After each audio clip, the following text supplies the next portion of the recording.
En parlant de mythologie nordique, faites-nous une série God of War.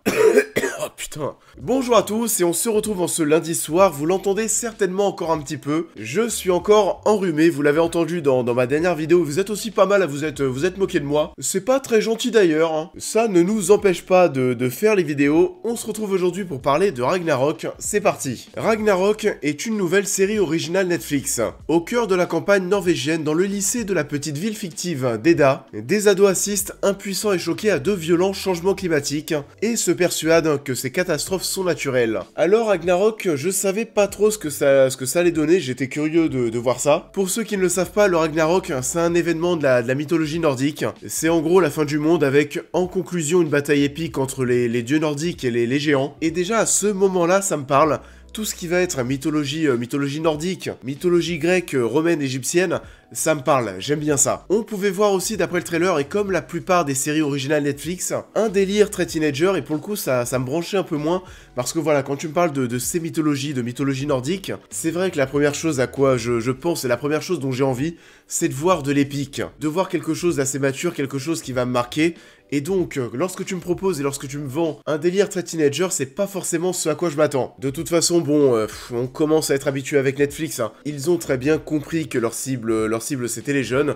Donc on va proposer des séries très teenager avec des messages que ces générations vont devoir porter, donc tout ce qui va être délire LGBT, etc. etc. Et faut savoir qu'il n'y a que 6 épisodes, c'est pas très long et en plus, généralement, chaque épisode dure en moyenne 45 minutes et même le dernier va durer 40 minutes, moins de 40 minutes. On va y revenir après mais ça pose déjà quelques soucis. Alors déjà comme ça, et bah Ragnarok...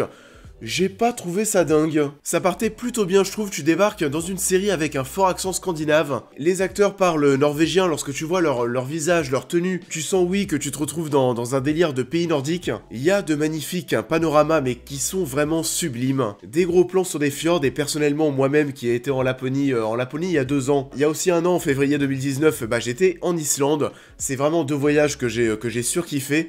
Donc, le fait de se retrouver encore une fois dans cette ambiance avec Ragnarok, c'est vrai que ça avait un petit peu tout pour m'avoir. Et c'est vrai que j'ai plutôt bien aimé l'ambiance de départ de la saison. Et même en termes de ton, on va commencer la série directement avec la musique de Midnight City.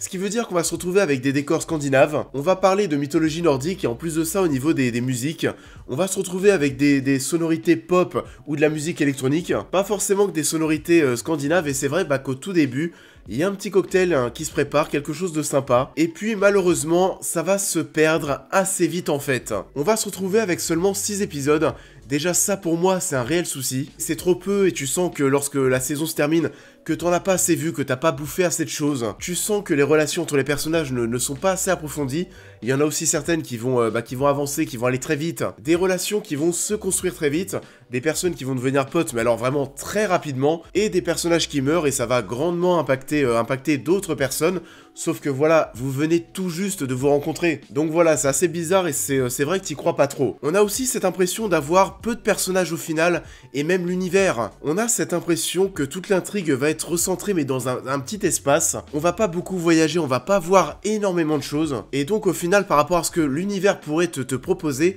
on a cette sensation de ne pas avoir assez mangé. Et c'est dû, bien sûr, au fait aussi, en partie, que la série n'est composée que de 6 épisodes et qu'en plus de ça, les épisodes ne sont pas très longs. Donc voilà, déjà, première impression, je suis clairement resté sur ma faim. J'en ai clairement pas assez vu, ça c'est dommage.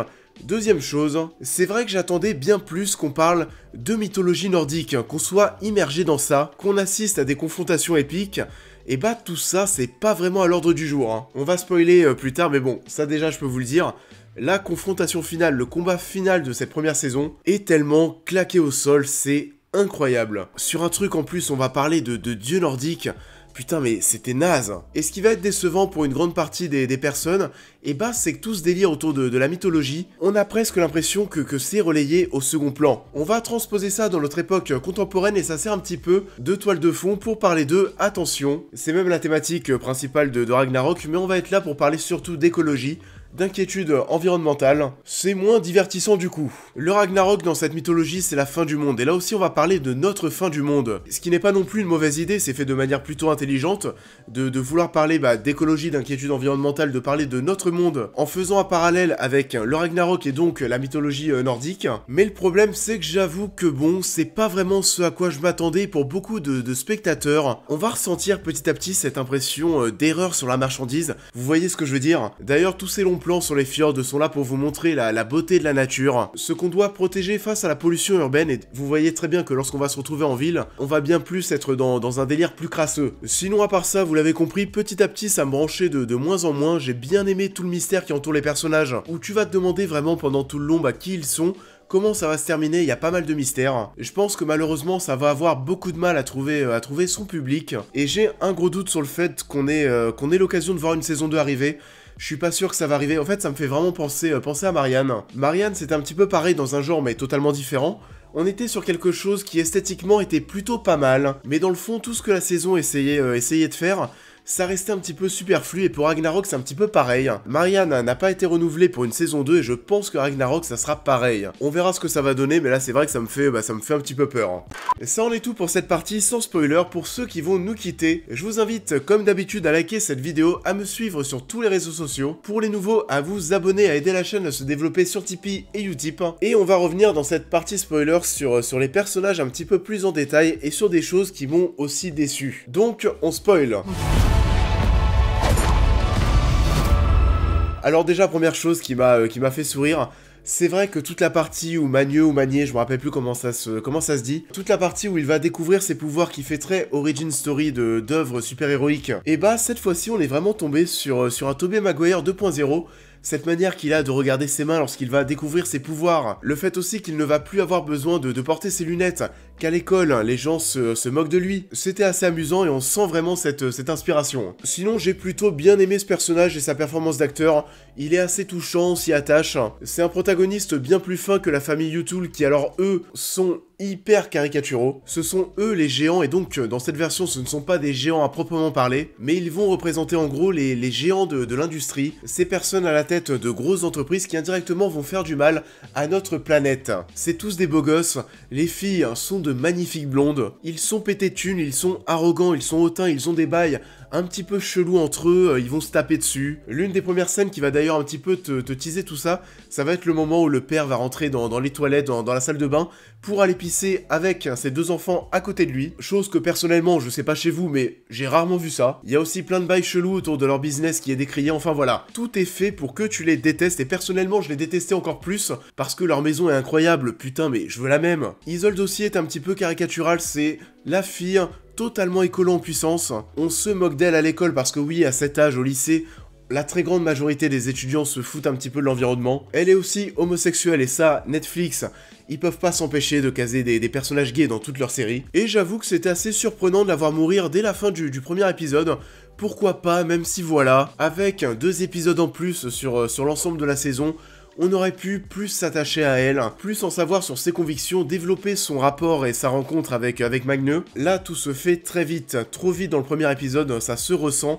Et au final, ce personnage, c'est simplement la petite fille écolo qu'on a placée là, qui va se faire tuer par les méchants, et donc ça aussi c'est une image des méchants qui vont tuer l'écologie. Mais bon, encore une fois, c'est allé un petit peu trop vite. Les 2 personnes âgées, si saison 2 il y a, ce serait cool d'en savoir un petit peu plus sur eux. Parce que déjà, dans un premier temps, tout va partir d'eux, et on va les voir à certains moments. Tu sais pas qui ils sont, tu sais pas pourquoi, et donc oui, là aussi, à l'heure actuelle, ça manque un petit peu de développement. Sinon, à part ça, le reste, on va se retrouver avec pas mal de choses assez clichés. Le triangle amoureux, cette origin story qui fait très comic book movie. On te parle et on te tease un combat entre les dieux et les géants qui arrivera, qui devrait arriver plus tard. On te tease et tu comprends petit à petit que ces dieux, ces géants, tu les as sous les yeux.